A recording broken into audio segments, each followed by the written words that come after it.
Pemirsa, perdagangan saham di Bursa Efek Indonesia baru saja berakhir. Kita akan membahasnya bersama dengan analis MNC Sekuritas. Dan untuk membahas bagaimana pergerakan IHSG sepanjang hari ini, kita telah terhubung dengan Herditya Wicaksana. Mas Herditya. Halo, sore. Sore, Mas. Ini kalau kita lihat pergerakan IHSG hari ini nampaknya IHSG berada di teritori positif dari mulai dibuka hingga akhirnya ditutup dengan level 4.847 atau kita lihat 1,975%. Anda melihat sentimen apa yang cukup menopang pergerakan IHSG kita hari ini? Oke, ini kalau kita lihat memang pergerakan IHSG cukup menarik ya belakangan ini karena memang terus-menerus menguat dan tembus di level 48 pun sudah tembus hingga hari ini. Nah, kalau kami perhatikan penguatan ini antara lain didukung dengan adanya inflow asing yang masuk ke pasar modal ya, kurang lebih 600 sampai 700 miliar, dan pergerakan bursa regional juga yang cenderung menguat.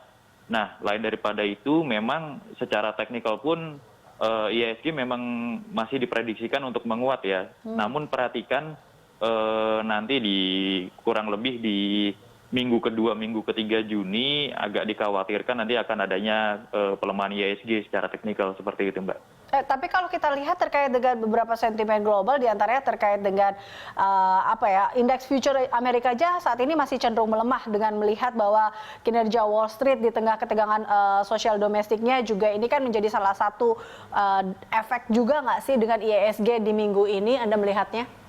Oke, ya memang sampai memang untuk future-nya juga negatif ya, tapi masih minus ya. Dan lagi pula di dalam negeri Amerika sendiri memang sedang ada kerusuhan akibat demonstrasi kemarin. Ditambah lagi dengan ketegangan yang meningkat kembali antara Amerika dengan Tiongkok di perdagangan ya. Perang dagang, kemudian ada dicampur tangan di Hong Kong segala macam seperti itu.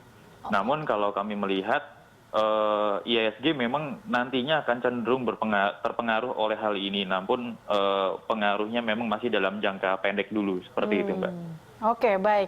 Nah, tapi kalau gitu dari global, kalau dari dalam negeri sendiri, Anda melihatnya seperti apa? Seberapa besarkah sentimen-sentimen dari domestik sendiri ini mampu untuk melanjutkan penguatan IHSG? Sebenarnya kalau dari domestik sendiri memang sentimennya tidak begitu kuat ya untuk melanjutkan penguatan. Seperti hari ini tingkat inflasi yang dirilis pun juga tidak terlalu besar seperti itu ya.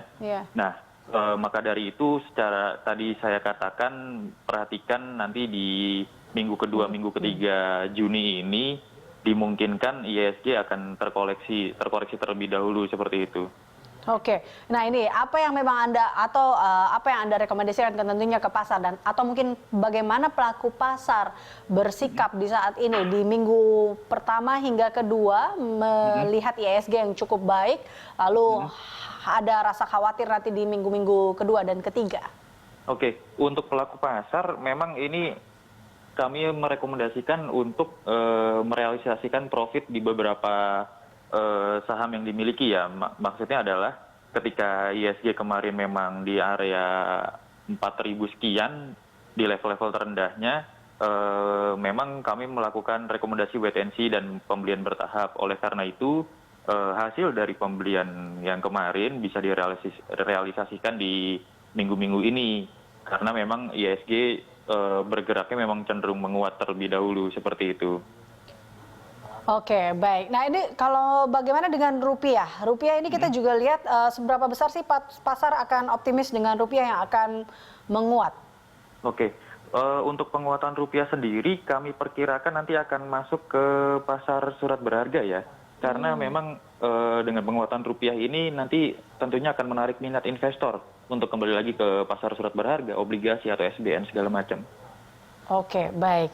Baik, ini Anda kalau terakhir menurut Anda apa yang memang bagaimana prediksi Anda untuk besok IHSG memang masih akan menguat, kira-kira akan berada di kisaran berapa dan saham-saham apa saja yang patut untuk dipertimbangkan? Oke, yang perlu diperhatikan adalah nanti level resisten IHSG yang berada di 4975. Apabila ISG belum sanggup menembus level tersebut atau tutup di atas level tersebut, maka kecenderungan ya penguatan ISG sudah cenderung terbatas. Dan nanti ada kemungkinan atau perkiraan dari kami ISG akan cenderung terkoreksi di area 4660 sampai 4750 terlebih dahulu. Seperti itu. Oke. Kemudian untuk rekomendasi besok cukup menarik, beberapa emiten kita perhatikan ya, seperti Ralph Ramayana, dari sektor telco ada Indosat ISAT itu, dan dari properti ada BSDE. Karena memang secara harga ini sudah cenderung cukup murah, dan secara teknikal memang ketiga saham ini masih berpotensi untuk menguat. Seperti itu, Mbak. Baik, terima kasih Mas Aditya telah Ya, bergabung bersama sama-sama. kami. Pemirsa, demikian tadi analisis dan informasinya dari Heritia Wicaksana, analis MNC Sekuritas.